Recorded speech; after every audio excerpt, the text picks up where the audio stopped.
You guys, we have mail. I'm super excited. I got a new iron. So I thought I'd open it. This is one of those Oliso irons, which you've probably seen them around on like Instagram and Facebook. It seems like a lot of quilters and sewers have them, and I've seen them, but I've never had one. So we are going to find out together how easy it is to use straight out of the box. Okay? So, let me grab my scissors. I chose the pink one, of course.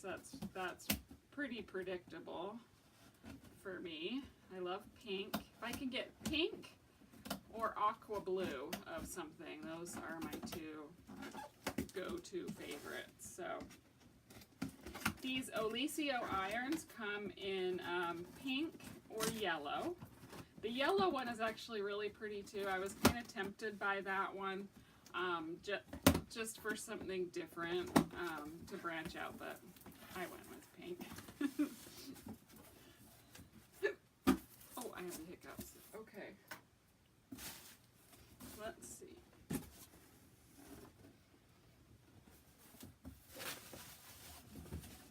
Get that. That's a pretty big box. Pretty big box for an iron, and it's actually lighter weight than I thought it would be. This is cool.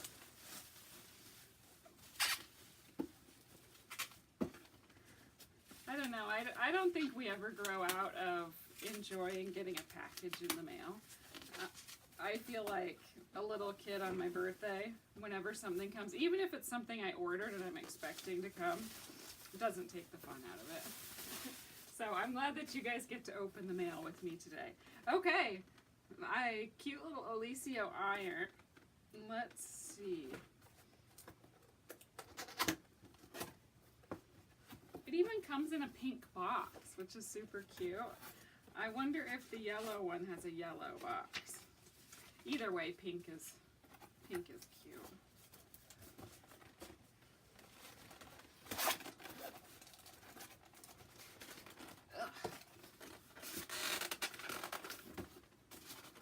Don't you just love packaging?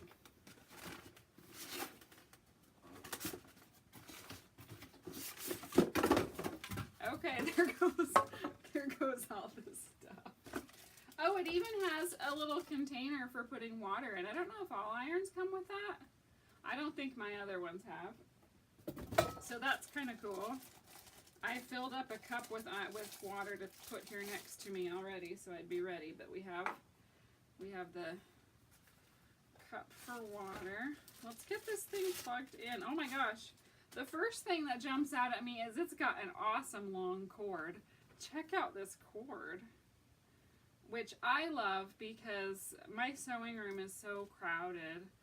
I don't have a huge space, and so a lot of times I have to plug my iron in and then like kind of stretch it across all the other stuff that I have around to where I can reach to have my ironing board set up. So a really long cord is awesome. All right, let's plug it in. Well, let's make sure there isn't anything. Let's see. Oh, this is interesting. So I forgot to mention, this is this is an iron that's supposed to always be sitting like this. Like you leave it horizontal instead of leaving it up, which I'm sure is going to be something I'm going to have to develop a habit for because I'm always used to setting mine up vertically. I'm sure that it's going to feel a little bit strange to leave it down like this all the time, but you're actually supposed to store it like this. So the water spout is actually here in the top of the iron when it's like this instead of in the top up here. So that's kind of interesting.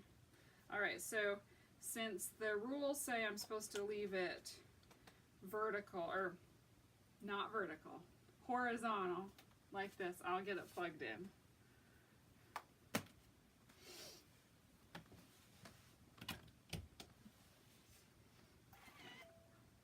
Did you see that?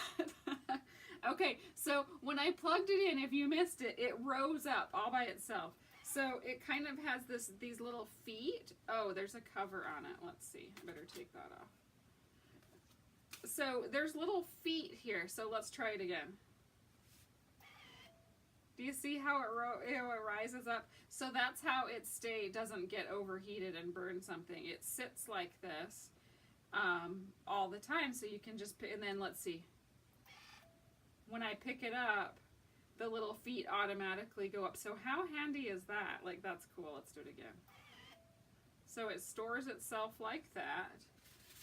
So good. At least we know that plugged in, it turned on. And let's see, it's set on, there is an off switch. And then there's a little dial here that turns. So it looks like I can go to synthetic. So that's going to be what, like rayon and polyester and stuff? So it's probably not very hot.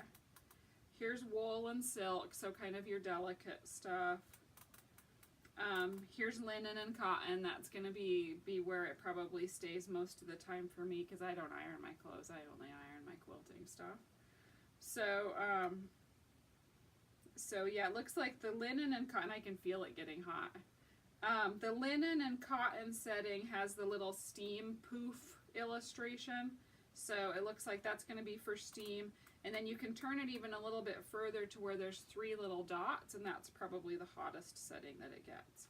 So, and then underneath that is a dial here for adjusting your level of steam. So that's pretty cool. It's not just all one, it's not just steam or no steam.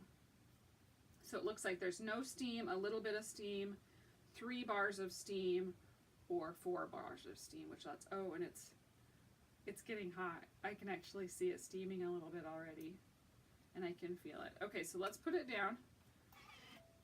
Let it heat up. So I don't know about you, but I usually iron with a dry iron when I'm sewing, which I know is kind of weird for quilters. And I was at a retreat a couple weeks ago with friends, and the irons all had steam. They all had water in them, which I really liked. And so as we were there for the weekend and I was using the irons with steam, I discovered that that was actually really cool. So I might think about using a steam iron from now on. Okay, so I think it's getting hot. You know what my habit was? To almost turn it up like this. I almost did that, but I can just leave it like this and get a piece of fabric to press. Okay, so I've got a wrinkly strip here. We're going to try this. It feels like it's hot, and I've got it set on the hottest setting, so let's try this.